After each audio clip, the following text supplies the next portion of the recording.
We get a look at the announcements from ID at Xbox. The MCU has a new teenage superhero.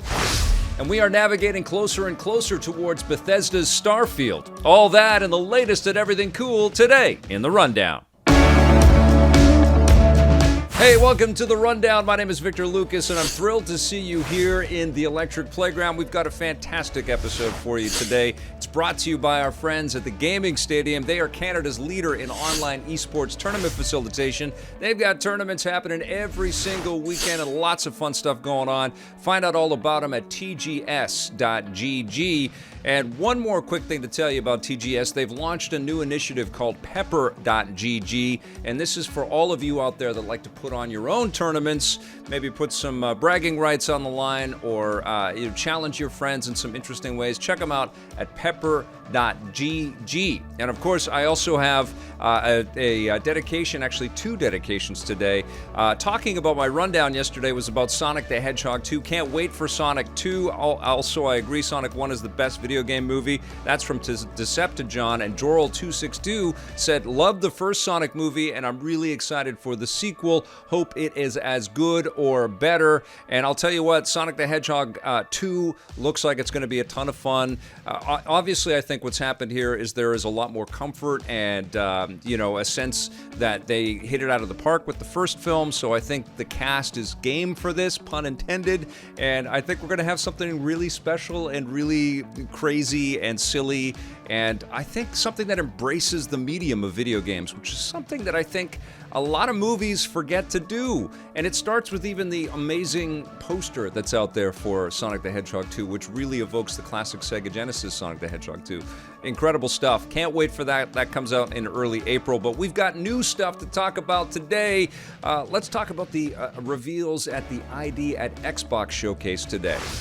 Our friends at Xbox and Twitch partnered up to show off a whole bunch of new games that are going to be coming out in the very near future. Tunic, as we're seeing right here, is actually available today on Game Pass, and I think that was something that Xbox was kind of holding close to their chest to try to surprise everybody with this one. This is a game that people have been waiting for a long time, myself included. It's very cute. It's kind of isometric. It's evocative of classic Legend of the Zelda type titles, and I can't wait to play it. I'll be streaming it very soon.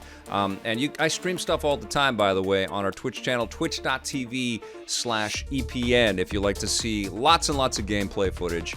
We're talking about new stuff all the time, but Tunic looks incredibly special, and this was obviously a very big highlight of the showcase today. But that's not all. There were tons of games, almost like a ridiculous amount of new games flashed up on screens, especially considering this kind of weird November-like pre-spring that we have been in. There's so many incredible games out there. This one caught my eye. It's called Lost Eidolons. I think that I'm saying it correctly. And it's another strategy game that is coming out later this year. And it's very cinematic. It looks incredibly ambitious and large. And we're going to see some interesting characters in here. But it sort of flashes to a turn-based experience. So it's not like a traditional JRPG or anything like that. We go into a grid-based, turn-based type of experience, and it looks freaking awesome. It looks really, really cool with some interesting strategies and, of course, lots of cool magic powers and an emphasis on a lot of different characters, and obviously there's going to be some interesting development with all of those as well. Can't wait for that one. Another RPG that's headed our way is very unique, and this one is actually, it's based on some classic wrestling iconography. It's called WrestleQuest. It's made by Skybound, which had a pretty good showing here at this during the showcase today. And WrestleQuest is about celebrating, I think, the heyday and the legends of wrestling, kind of in almost like action figure form, but it's not like an out-and-out action experience. It's a turn-based role-playing experience where you can play as Andre the Giant and all these different wrestling superstars. You're going to meet them. You're going to try to fight them. But a very interesting kind of setup here with really cool, like a great visual style and a lot of attitude, some cool, pixel art that's going through all of this stuff, and just a sense of humor about it and a sense of fun. And I think for wrestling aficionados out there, and I don't purport to be one, I just appreciate how the wrestlers are kind of like, I mean, they're so over the top. They're kind of like living superheroes in a way. They're crazy. It's like you're watching people with superhuman strength do these insane things. So perfect material for all kinds of video games, and WrestleQuest looks like it's going to be a lot of fun. I actually can't wait to play that game. There were lots of other titles as well. If you're a big RPG fan, you've probably noticed that Whalefall is coming our way, and this is a sort of a hybrid between a bunch of classic role-playing experiences. They brought up Suikoden. They also mentioned that it's a bit of a visual novel as well, so there's a huge emphasis on like really elaborate storytelling with all of these intricate characters and lots of back and forth between them. And then we get into these turn-based battles. So Suikoden was a call-out, Bravely Default was a call-out, and sort of their pitch to the world about Whalefall. And it's about the whales falling from the sky. It's when there was peace when whales were swimming in the skies. It's a pretty interesting setup for that one. I don't really know too much about Void Train. It's very esoteric and very strange. It doesn't really outline exactly what the gameplay is going to be in this title. But again, we see these things that should be on the ground, these giant iron trains flying through the skies, and it looks cool. It looks like we're going to get into some interesting combat, and it's like, are we going to have train-on-train combat? But then we're also floating around with these tethers, and then the next part of the trailer that they showed off is we're actually running around inside of interiors and flying. I mean, I don't know what the hell is going on in this game. It certainly looks intriguing and steampunky and surreal. I'll check it out when it comes out for sure. That one is called Void Train. Something that's a little bit, more familiar, I think, especially for fans of games like Portal and for people that like to go to escape rooms, is a title called Escape Academy. And the setup is you have to escape each room, and there's a bunch of different rooms that you're going to be challenged with, and you're kind of looking for the levers and the secrets and the mystery to solve to be able to get out of these precarious situations that you're in. The academy aspect sort of comes into play with the fact that this is like a training ground, like you're learning new abilities from all of these different types of characters. So again, there's an RPG flavor to all of this as well. It kind of reminded me of Quantum Conundrum, the art style, but there's been a lot of video games that have, employed some influence from Portal and the resonance that series has really had across the games industry. Clearly it's also taking advantage of sort of current modern fascination with escape rooms out there. So this one looks like it could be a lot of fun as well. Escape Academy. And then there was another title which I don't quite know what to make of, but it has an interesting art style. It's called Clash Artifacts of Chaos. And this one sort of interweaves role-playing style, some action sort of combat with some tabletop gaming that they took some time to showcase in this trailer as well. But you are navigating through the 3D space of the gameplay. I like the visuals. It looks cool. Everybody's got strange long necks and weird feet, and lots of muscles and hair in weird places. And we don't really see a lot of games that look so hyper stylized like this out there, And it looks cool, almost like Borderlands-esque in a way, like with the sharp edges on the characters. It pops off the screen. So fighting mechanics, some board game mechanics, some conversational elements in here as well. And it looks ambitious and big and kind of weird and kind of cool. I'm looking forward to that one. There was another big reveal at the showcase that has to do with Sam Barlow, and this is a guy that makes video games with actual video and sort of movie footage. He makes live action games. He's had a lot of success in the mobile space, but he's brought Telling Lies and other titles that he's worked on, like Her Story, to lots of platforms. This one's called Immortality, and it's a murder mystery about an actor who it just disappears and her movies are all lost. And you're looking through old film footage, and it looks incredibly elaborate, like they shot a bunch of different sort of mini movies to put this together. And you're sort of, digging into the data, like almost like a scene out of the JFK Oliver Stone movie, and looking at this footage over and over again. I guess a little bit of a Blade Runner type of a deal in that as well. It looks cool, man. It looks, incredibly ambitious, and these live action video type experiences don't always work. But Sam Barlow seems to have found the secret sauce to be able to not only make an interesting experience with these titles, but also make games that actually win awards and lots of accolades and have lots of fans around the world. I mean, he keeps sort of going back to that well, and he's establishing this really interesting niche for himself out there.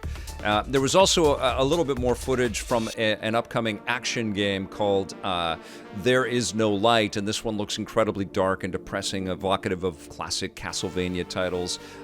You're going to be, running around and hacking and slashing and dealing with all kinds of bloody monsters and, interesting gore and murders and sabotage and, twists and turns in the story. This has been in development for a long time, but it does look damn cool, man. It looks really creepy and gothic and sad and mature and fun. I think this is going to be a blast to play. This one's called There Is No Light.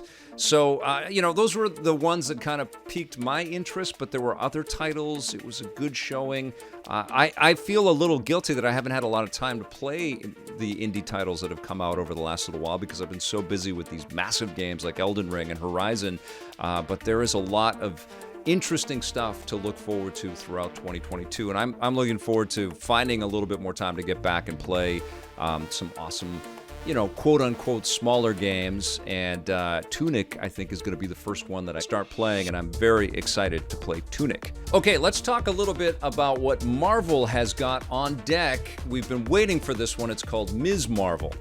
Marvel dropped a trailer for the brand new superhero series called Ms. Marvel, starring a character named Kamala Khan, who is a high school student, and I love the sketchpad kind of opening that they had for this trailer. It's really, really cool. Evocative of the Spider-Man Homecoming film.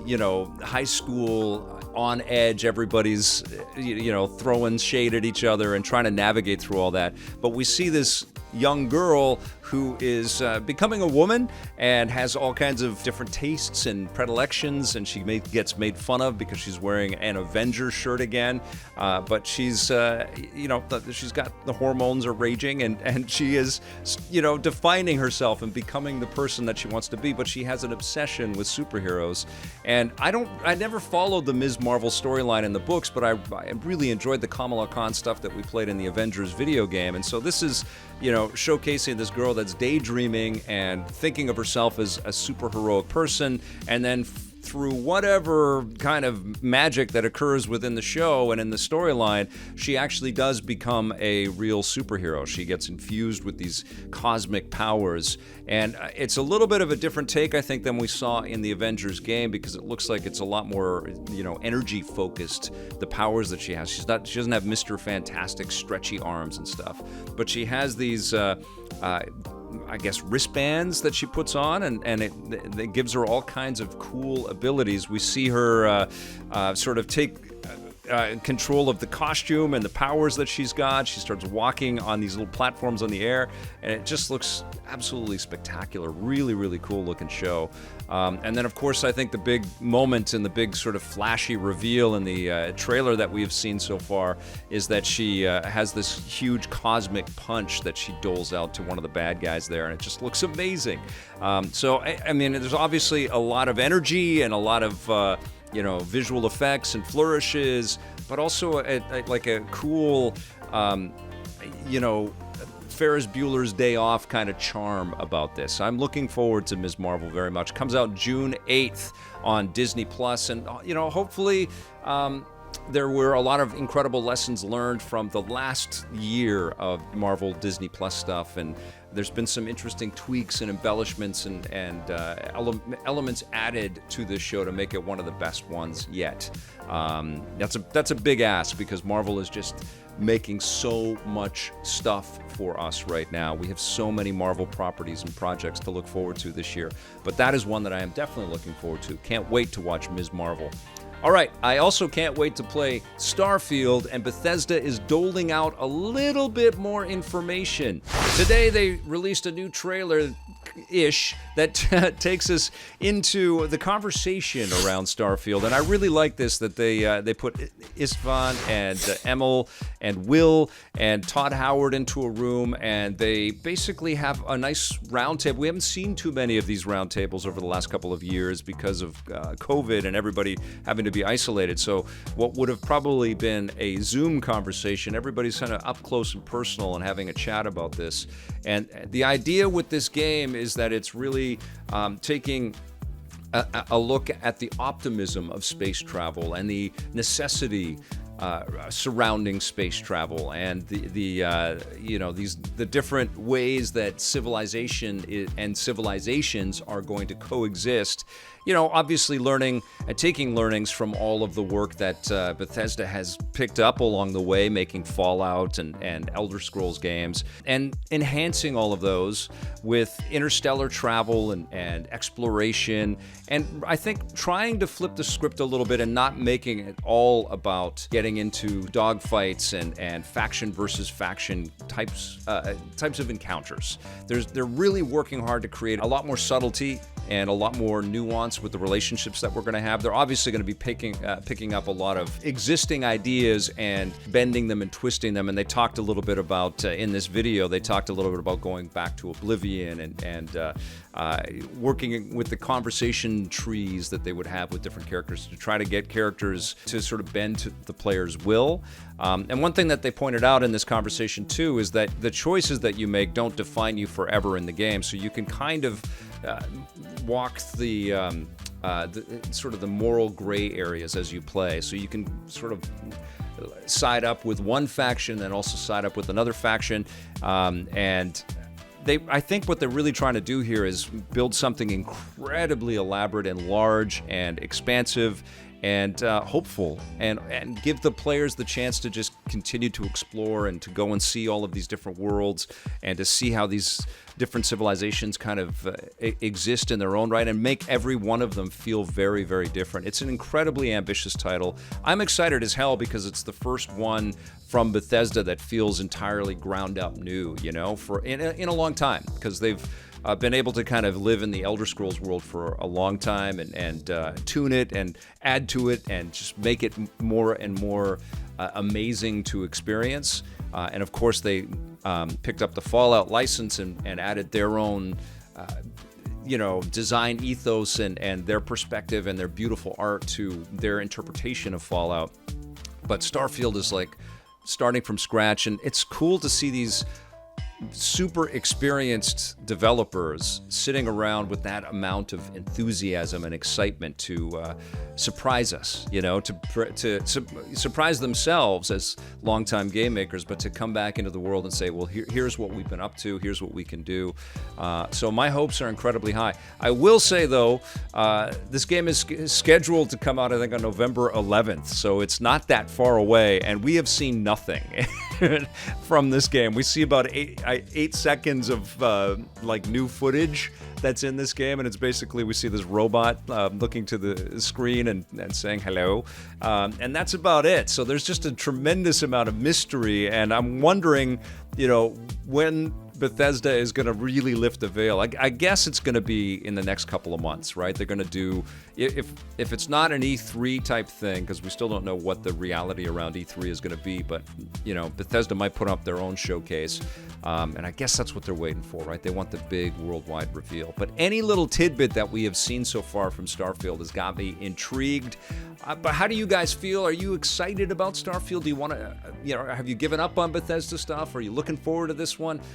I think they're going to shock us. I think they're going to build us something really, really special. Because I know some of these guys, and I know how just completely obsessed they are to surprise us with something brand new. And they're all so capable. So I am hyped.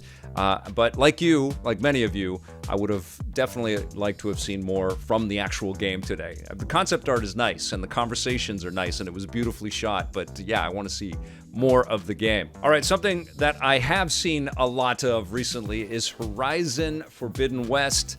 and I got something special in the mail. Hey guys, Sony sent me a Horizon Forbidden West Collector's Edition. I was very surprised to see this in the mailbox.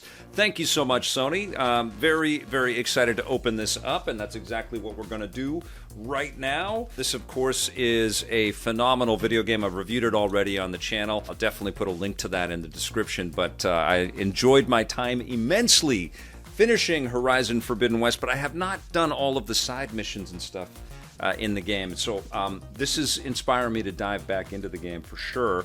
Let's take a look, though, at what is inside the Collector's Edition. It's got a protective sleeve around the box itself. So let's take this out like that.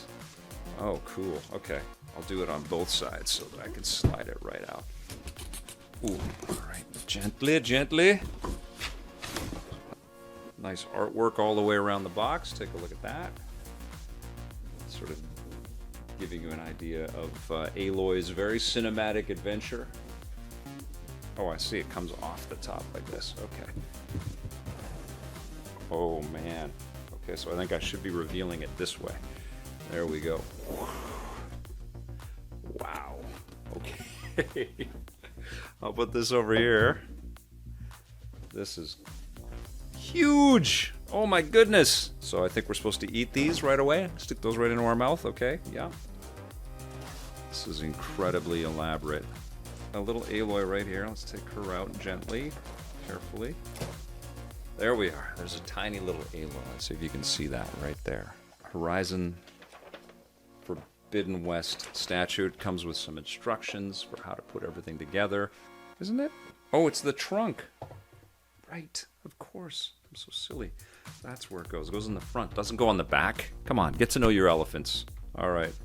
So, wow. All right. Imagine seeing this giant robot elephant coming your way like that. Terrifying. And then we've got these spiky bits coming out. Okay, and so they each have little shapes. Sort of goes in there like that. Come on. I didn't know I'd be putting an elephant together today. All right. This won't be put together in real time, by the way. We're going to speed this up just to...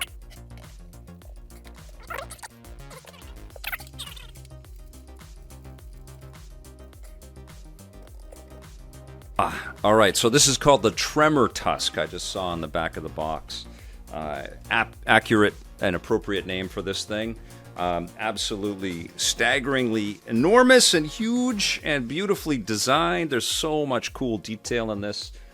There's a little drawer that comes out of the kit itself. And you get a steelbook.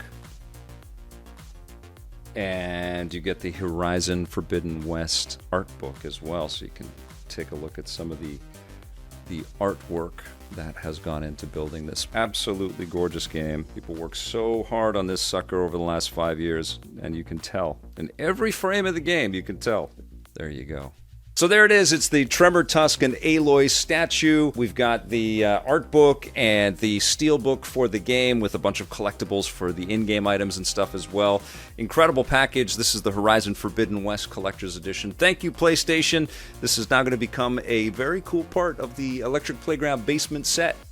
That's going to do it for the rundown today. Thank you so much for watching, everybody. Please follow both of our channels. We're streaming live all the time on twitch.tv/EPN. And if you're on Twitch and you're watching this, please subscribe to our YouTube channel, youtube.com/EPNTV. Hit that little bell to be notified. That's what the YouTubers tell me to say.